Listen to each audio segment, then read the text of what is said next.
everybody, it's Tiffany from Posh Inc., aka Posh Incredible on the social media.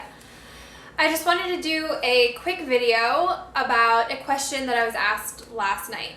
And I travel a lot, I work in Australia, and I had to build my own network there, so I went to a lot of networking events. I kind of met some people, and I did a couple speed networking events. And if you haven't been to one, they're very intense. I have a blog post about it, I'll link below.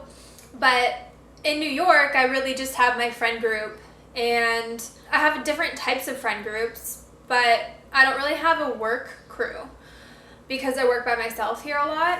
So I got an invitation from, Network After Work. I think it's the largest networking event company in the US, but I got an invitation to do speed networking. And so I don't know what came over me, but I just said, all right, let's try this.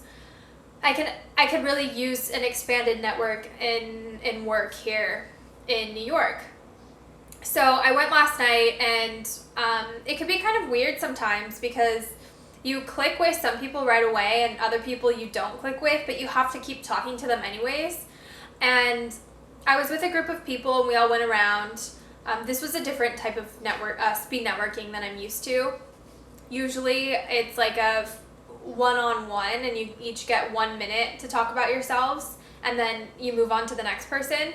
But this was done in a group format, and I really liked that format because it was more relaxed. So we all went around, introduced ourselves, and then someone in the group asked, what he did was actually really interesting. He was a transformational,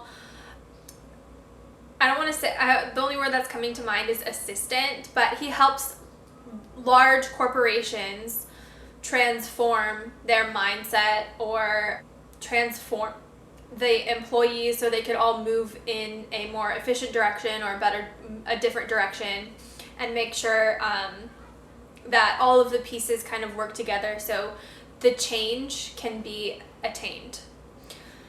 And one of the things he said he was struggling with was how to create a learning company. And I asked him, I was like, what is a learning company? What does that mean? Is it like teaching education, or is it a company of learners? And he went on to describe that one of his challenges was the learning company, and it was to change the mindset of everyone in the company so that when they did their job, they were always like trying to improve, trying to make it better, trying to learn new things to bring into their place of work so they could excel. And so the company could gain momentum and then change faster in that type of direction. So I had an answer for him, and I wanted to share the answer just in case anybody out there also had the same question. I have the same question because I have my own company, and I like hiring people that have that mentality so I don't have to teach it.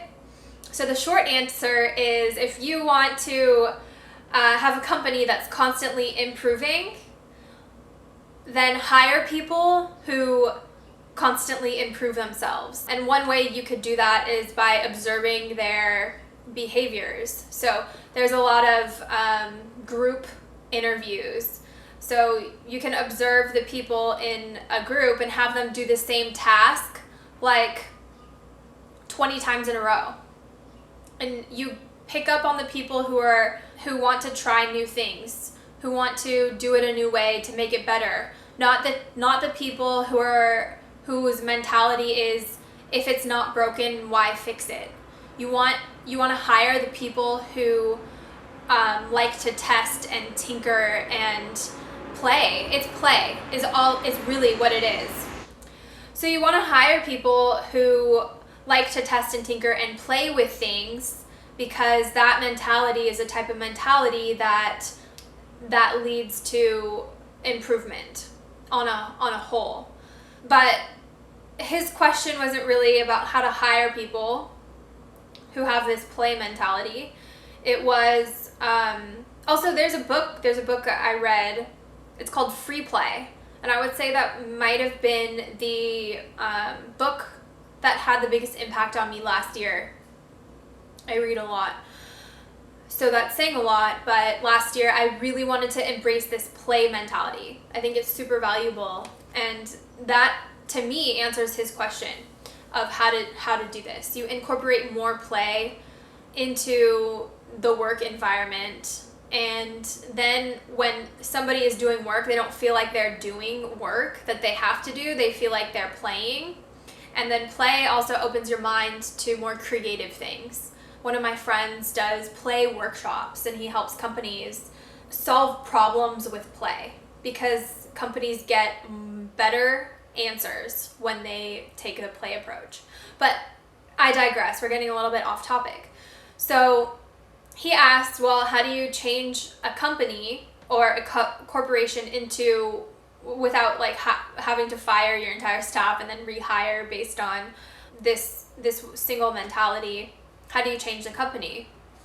And my response was, do less. You have the employees do less. Now, this is sometimes you have to take a few steps back in order to go forward. So this would be one of those times. You have the employees focus on one task for a period of time. I would say 30 to 40 days, because that's how long it takes to create new neurotransmitters or neural pathways in the brain. And that all has to do with habit. There's this 21-day thing about habit, but you really need more time than that to ingrain the habit.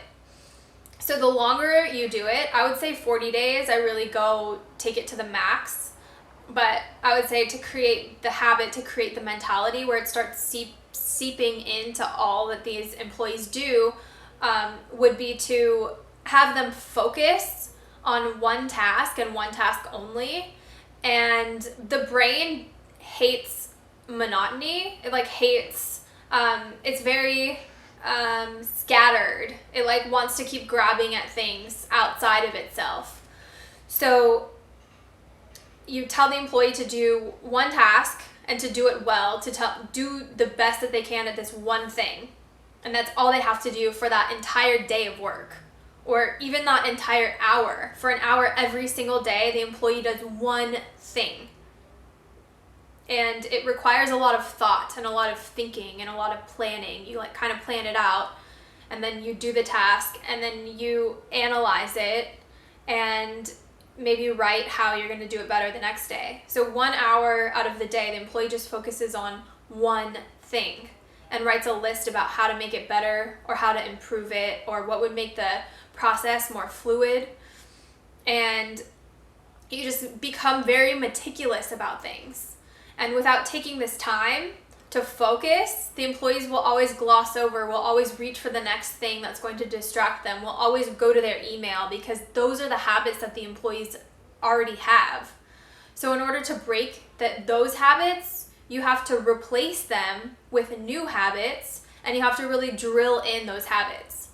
So that's what I would suggest.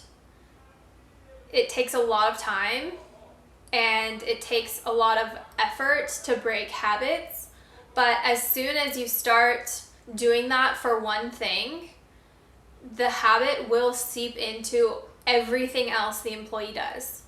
When they move on to the next task, they're not going to, maybe for a handful of days, they're going to go straight into their new distraction, or go to their phone, or go bug somebody and ask them for help.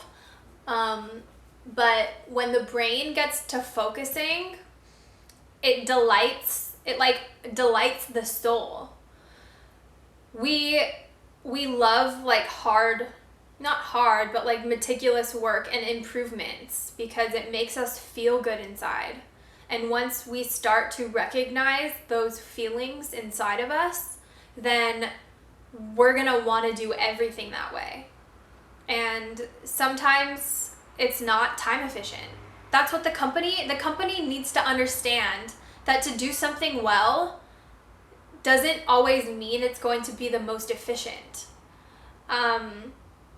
And especially at first. At first it may take a lot longer, but once that time is spent in the beginning, the time that was glossed over at first, once that's all spent, then it's a machine. It's a momentum that builds, and then you just make little improvements.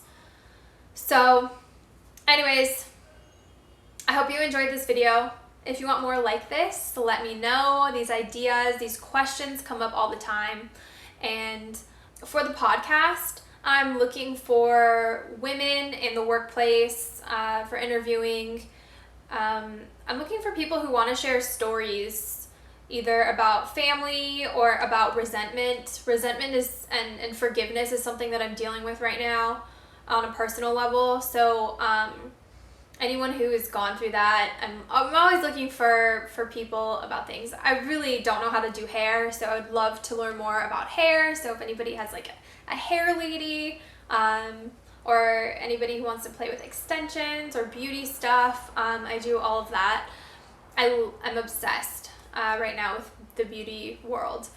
But yeah, leave your comments below. I'll check them, I'll respond.